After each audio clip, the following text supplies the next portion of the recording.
Bahwa ini pemilunya biasa-biasa aja. Enggak begini bos. Suara kalah. Enggak begini Aiman. Kamu jangan adu. Saya nanya. No, jangan kamu adu. Saya ngerti cara main kamu. Ini bukan soal saya adu, ngerti ini bicara cara soal kamu main. Iya, saya mengerti cara kamu main. Saya ngerti. Saya ngerti permainan ini. Ngerti permainan. Jadi jangan kamu. Biar supaya kita satu-satu kita mau bicara tentang bangsa ini. Kita bicara bangsa kecil ini. Silakan. Kamu mau apa? Saya begitu itu loh. Anda jangan salah loh. Ini orang bola-balik bicara curang. Anda ini tersangka kan? Karena Anda bilang saksi bukan. No. Kalau saksi begini.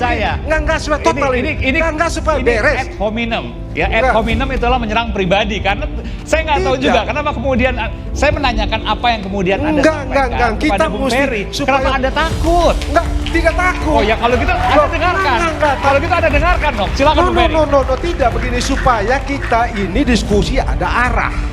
Terjadi perdebatan sengit antara pakar hukum tata negara, Markito Kamis, dengan pembawa acara Aiman Wicaksono.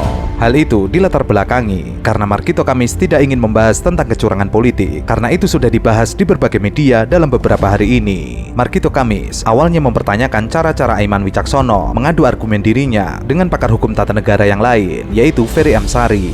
Mendengar tudingan dari Markito Kamis, Aiman Wicaksono membela diri. Ia mengaku bukan sedang mengadu Markito dengan Ferry Amsari. Markito Kamis terlihat tampak emosi. Ia lalu mengungkit status tersangka Aiman Wicaksono. Mendengar ucapan Markito, Aiman Wicaksono tampak terganggu, namun ia berusaha tersenyum. Aiman lalu meminta Markito agar tidak membahas pribadi dirinya. Supaya beres. Ngomong dikit lagi kasih aja. Makanya supaya beres. Supaya kita tidak muter-muter. Silakan, ini sudah 14 hari. Dari tanggal 14 hari sampai dengan tanggal berapa? Tambah 15, tambah 5, 20 hari. 20 hari. Ya kan? Silakan. Bolak-balik itu juga. Curang. Sementara kalau kita bicara mengenai pemilu, undang-undang pemilu, curang itu diselesaikan di Bawaslu. Prosedur itu, administrasi macam-macam yang Anda bilang tes macam-macam, pergi ke situ. Begitu kerangka kerja pemilu. Ini sudah 20 hari. Oke. Bola-balik siang malam. Jadi salah membahas ini salah? Membahas ini saya salah? nggak tahu deh, salah apa enggak? Enggak, menurut Anda gimana? Enggak, kalau saya sih nggak ada faedah lagi. Nggak ada faedah, tapi Anda datang ke sini? Hah? Anda datang ke Terus sini? saya hormat aja. Bahwa ada data, Anda tahu topiknya, Anda datang ke sini artinya, dan Anda merasa bahwa itu nggak ada faedah, nggak masuk akal. Markito lalu mengatakan bahwa dirinya tidak suka dalam 20 hari ini semua media terus membahas masalah kecurangan. Menurutnya hal tersebut sudah lampau. Harusnya diskusi publik membahas tentang perbaikan pemilu ke depan. Pembahasan tentang kecurangan pemilu menurutnya tidak ada faedahnya. Lalu Aiman mempertanyakan kehadiran Markito dalam diskusi di E-News TV. Melihat Markito Kamis terlihat tampak emosi, pakar komunikasi Effendi Ghazali mencoba memberikan pertanyaan terkait hak angket di DPR. Hak angket boleh tapi, hak angket boleh ya? Urusan ini kok angket itu kan hak yang diberikan pada DPR. DPR boleh ya? Sebagai institusi. Ya. Penggunaan hak itu digantungkan pada sejumlah syarat. Ya.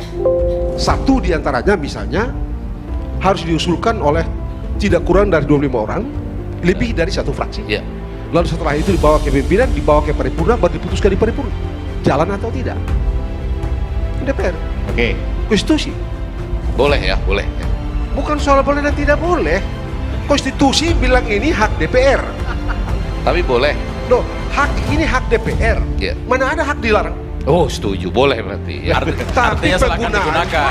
penggunaannya digantungkan pada sejumlah syarat. Tadi saya bilang, salah satu syaratnya adalah diusulkan tidak kurang dari 25 orang, lebih dari satu fraksi. Markito menjawab bahwa hak angket di DPR bukan masalah boleh dan tidak boleh, namun ada prosedur yang harus dilalui. Salah satunya diusulkan kurang lebih 25 orang DPR. Itu pun harus lebih dari satu fraksi, kemudian dibawa ke pimpinan DPR. Dari situ, kemudian dirapatkan secara paripurna. Padahal pertanyaan Effendi Ghazali tersebut adalah pertanyaan jebakan. Apakah boleh hak angket DPR dilakukan? Hal itu agar Markito menjawab setuju dengan hak angket DPR. Namun, Markito mencoba menjawab dengan ngeles. Markito Kamis selalu menjawab, jika undang-undang pemilu tidak ada istilah kecurangan, yang ada adalah pelanggaran pemilu. Kalau bolak-balik bicara curang-curang, terminologi yang digunakan dalam Undang-Undang 7 2017 itu pelanggaran, nggak ada curang. Pelanggaran administrasi, pelanggaran prosedur, pelanggaran mekanisme. Itu kalau Anda bicara Undang-Undang 7 2017. Pemilu, kerangka hukum pemilu ya begitu. Anda tidak temukan satupun frasa curang itu dalam seluruh pasal dalam Undang-Undang 7 2017. Satu ya. Lalu kalau kita bicara mengenai sistem, urusan pemilu, curang dan segala macam itu diselesaikan di Mahkamah Konstitusi kalau hasil itu pun hasil yang berpengaruh terhadap menang atau kalah. Kalau tidak berpengaruh, hanya Mahkamah Konstitusi sengketa hasil pemilu itu, sengketa pemilu itu untuk hasil, sengketa pemilu hanya untuk hasil itu diperiksa oleh Mahkamah Konstitusi. Hasil yang apa? Hasil yang dinilai berpengaruh terhadap perolehan suara. Saya selalu tenang, tapi kali ini saya keras. Silakan. Ya. Silakan. Dan saya bisa keluar dari tempat ini. Ya. Nah, jangan dong. Ya, jangan. Silakan. Ya, saya orang yang sabar, tetapi kalau kelewatan juga ya saya pulang aja, kan nggak ada susahnya, kan begitu. Terjadi perdebatan panas antara pembawa acara Aiman Wicaksono dengan pengamat politik M. Kodari. Dalam acara tersebut, M. Kodari merasa dipotong hak bicaranya oleh Aiman Wicaksono. Ia lalu melakukan komplain. Ia menuding Aiman Wicaksono yang berlaku sebagai wasit melakukan hal yang tidak adil kepada dirinya. Ya, kalau kata orang Palembang sih, ini icak-icak bae nih, gitu loh. Apa itu? Pura-pura aja, gitu loh. Sebentar, saya belum selesai. Tadi saya nggak menginterupsi Anda, ya. Ini waktunya durasinya panjang ya. Cara bersuara ini kan supaya nggak terlalu panjang poin-poinnya, silakan aja. Loh ya enggak dong. Tadi Anda membiarkan semua orang berbicara. Begitu Anda menghalangi saya berbicara. Silakan juga. Ini Bang Kodari selalu komplain. Enggak. Supaya tidak panjang. Anda sebagai wasit telah memperlakukan saya berbeda dengan narasumber yang lain. Tadi saya bilang Mbak Andi. Saya merasa Anda tidak adil. Oke, soal Anda merasa adil itu perasaan Anda. Ya, saya merasa Anda tidak adil. Saya mempersilakan Mbak Andi loh. Kenapa Anda enggak diam kemudian membicarakan? Saya mempersilakan Mbak Andi tadi. Bukan Anda. Kalau Anda diam, saya melanjutkan. Tapi Anda masih ngomong sama saya nggak akan. Silakan. Ia lalu meminta Aiman Wicaksono untuk diam dan membiarkannya untuk bicara. Aiman yang mendengar tudingan dari M. Kodari memberikan alasan kenapa dirinya memotong pembicaraan M. Kodari. Ia meminta agar Kodari tidak bertele-tele dalam memberikan argumen. Ya. Enggak, tadi saya menjelaskan. Saya selalu tenang, tapi kali ini saya keras. Silakan. Ya. Silakan. Dan saya bisa keluar dari tempat ini. Ya. Enggak, jangan dong. Ya, jangan. Silakan. Ya, saya orang yang sabar, tetapi kalau kelewatan juga ya saya pulang aja, kan nggak ada susahnya, kan begitu. Jangan baper dong, Bang. Enggak. Kita nggak bisa bilang nggak baper. Ya kan, kita ini di sini hadir untuk menyampaikan suara. Substansinya apa, Bang? Gini loh, kalau saya berdebat dengan beliau-beliau itu no problem, tapi saya ini berdebat dengan Anda itu nggak masuk di akal buat saya. Lanjut, gue belum ngomong nih.